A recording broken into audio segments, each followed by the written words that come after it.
This Deadman, bosses are going to drop items up to 4 times as often. You're going to have unbelievably powerful sigils to kill them with, and to top it all off, players are going to massively overpay you for any items you get. Back in 2021, my armor chain skate sold for between 100 mil and 200 million 07 GP each, and I also got an ACB and that sold for 220 million GP. Yeah, that's Lilratbags. That's him. He's the one selling ACB for 250. That's him. Lilratbags, are you still selling it, bro? But if, like me, you've been watching the All-Stars version of this tournament, which I'll link below, you'll know that this is PvP and even some of the best players in the entire game die here. So these are all the best ways to stay safe whilst making absolute bank. A few things to be aware of though when entering a lot of instance areas like house portals and some bosses. There is a countdown before you can go into some of them like this. Also, whilst you can bank during a fight and take out some more supplies, such as the chest outside the Chambers of Zarek, there's a delay after you exit the bank tab for a few seconds before you can eat anything or drink a brew. Finally, this year, the PJ timers are changing to a flat 20 seconds for both parties, whether you're the person attacking or defending, but they're bringing back the Sigil of Freedom. This one breaks you free from any bind effects whatsoever, but the Sigil gets used up in the process. So this Deadman, if a PK catches you somewhere, you're pretty much going to have to entangle them and then line of sight them, then they're going to break through using the Sigil, and then you're going to have to do it again before you can finally teleport away. Don't worry though, even if you can't do that, there are some simple ways to boss without having to worry about PKs. So the first tactic you could do is to simply rush the top brackets. Of course, if you can put the time in, this is going to give you at least a few days at most content in the top brackets early on without having to worry about any PKs. Because whilst you only have to train at 1 or 2 stats to kill the boss of your choice and get 1 set of gear, PKs generally have to train at least 2 stats and get the gear in those 2 combat styles to have any realistic chance of killing you. So it does take them much longer. Another method that you can do is to open up bosses that you can only access with a lot of requirements, and there's a few sigils this year that mean you never need to leave a boss area. For example, a boss such as Ziliana in God War's Dungeon, which has only 1 requirement of 70 agility, but the one thing PVMers and PvPers have in common is we all absolutely hate agility. There's even a new sigil that will train agility for you whilst you're out of a safe zone. That's probably going to get you that requirement, or certainly close to it, at least by the time you've trained up all your stats. This one's probably going to be one of the last bosses PKs start to show up at, plus you don't need good gear, and the sigils that we have this time mean you can stay as long as you want.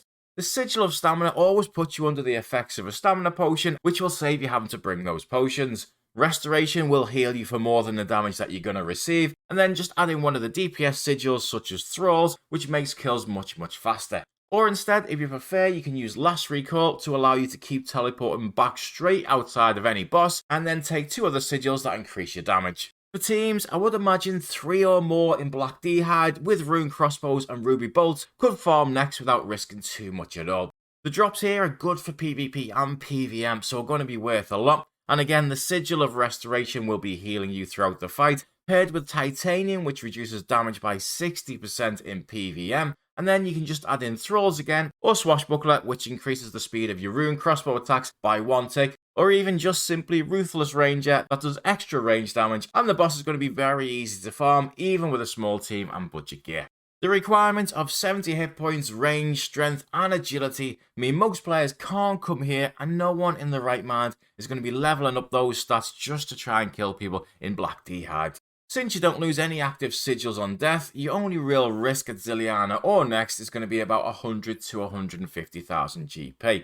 The drops from these bosses will very quickly pay for you to put 10 Dragon Plate legs in your safety deposit box, which you always keep no matter what, even if you die. Every single one of those can then be sold for about 160,000 GP anytime you want, so if you do die, you can pull one of those out and gear straight back up in about 2 minutes, and then you're ready to go again. However, whilst God War's dungeon bosses are very good in many ways, the bosses don't do too much damage, the drops are good for PvP, again, so they're worth a lot. It does have one major downside though, that it is multi-combat, and if a clan decides to lock down this area, you can possibly never ever go back. So a method with less potential, but much safer to do, is to do large quest chains that are required to access certain bosses. Now, some of these do auto-unlock at certain brackets. Dragon Slayer 2 unlocks in the 5th bracket if you pick the Dragonkin storyline. So if you decide to complete that quest chain in bracket 4 or earlier, you're going to be one of a very small amount of players that will have access to Rune Dragons or Vorkath.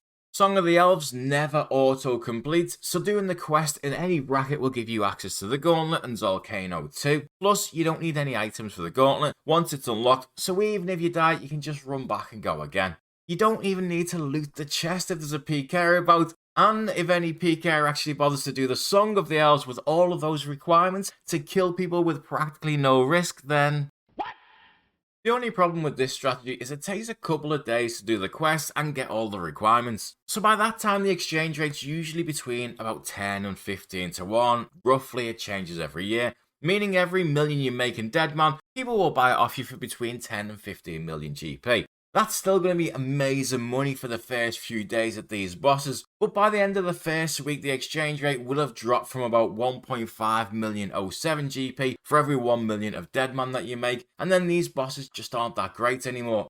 Unlike Nex or the other God Wars dungeon bosses, where even if the exchange rate drops, people will still massively overpay for things like Torva or a Zarya crossbow. These bosses tend to drop a lot of supplies and alcohols instead, so once the exchange rate drops, it really hits them much harder. You can also do this with the Phantom Musket, but the Venator Bow is a PVM weapon, so the main drop here doesn't sell for much money. And also the Desert Treasure 2 bosses, but they only get a 2x multiplier on uniques this year, no matter what bracket you're in. Even though they might not be the best money, there is a massive advantage to doing Warcraft, the Desert Treasure 2 bosses, or the Phantom Musper this year, and that is because the bosses that are in an instant, and with the new Sigil of Restoration plus the Sigil of Titanium, you can stay at any single one of these bosses for up to 6 hours until you get nerdlogged, and not a single PK can touch you. Some bosses are also very difficult to PK at. If you're comfortable with PvP, a very safe place that you can go early on is Barrows because of all the ways that you've got to escape. There's going to be PKs here without doubt, but it's almost impossible to get a kill against anyone that knows what they're doing. Each hill with the bosses in is so close together when you're outside that you only really need to tank one freeze before you can go inside any of these mounds and escape by either going up the stairs and digging until you're out of combat for long enough time to tally, or by freezing your opponents and then just running around the other side of the sarcophagus.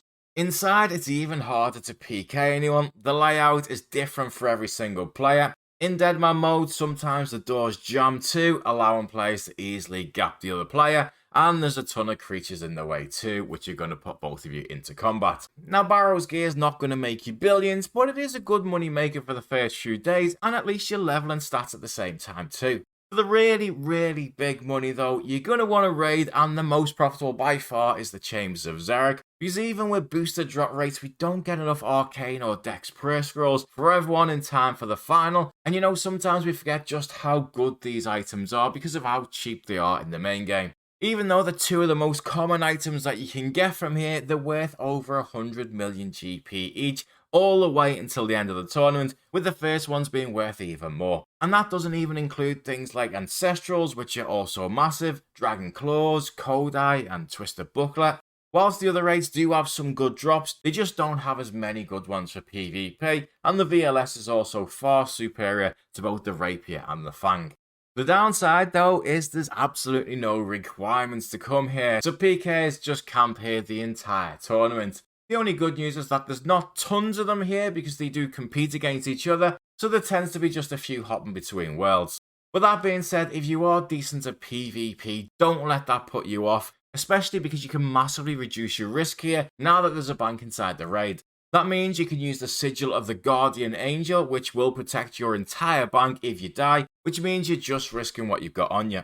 You can then turn up and de-hide a Mystics to start your raid and then swap your gear inside. Then if you get PK'd, you're not risking much at all, apart from realistically the Sigil, which is quite expensive and consumed on death, and last time I think from memory it cost about 10 to 20 million. Finally is the Breaches, and they're the only place this time where you can get Ancient Warrior equipment. Plus, there's a bunch of other important changes. You can no longer kill the bosses in multi if you're under the effects of a 1-hour protection that you get every time you go up a combat bracket, stopping players from deliberately moving up just before a breach is about to happen so no one can kill them.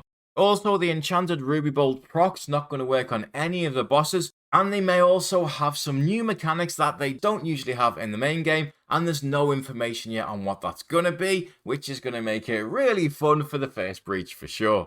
With all those changes, is it worth doing? Well, absolutely. It's probably the easiest way to make money in Deadman, and whilst the risk of dying is quite high, just play it smart. Go in a team if you can and don't risk much. Use your safety deposit box for anything of high value in your bank so you're not risking it. And if after that your bank is still worth a lot, sell it and trade the money to 07. It's not against the rules, and you can always buy the GP back later if you want to when the exchange rate's better anyway. In fact, you may even make money doing it. Of course, you could always go to the breaches to PK, but you shouldn't. Not if your goal is to make money anyway, or get the best gear this Deadman mode. There are much better ways to make money in PvP than a mass brawl in multi, and I'll be going through those next time.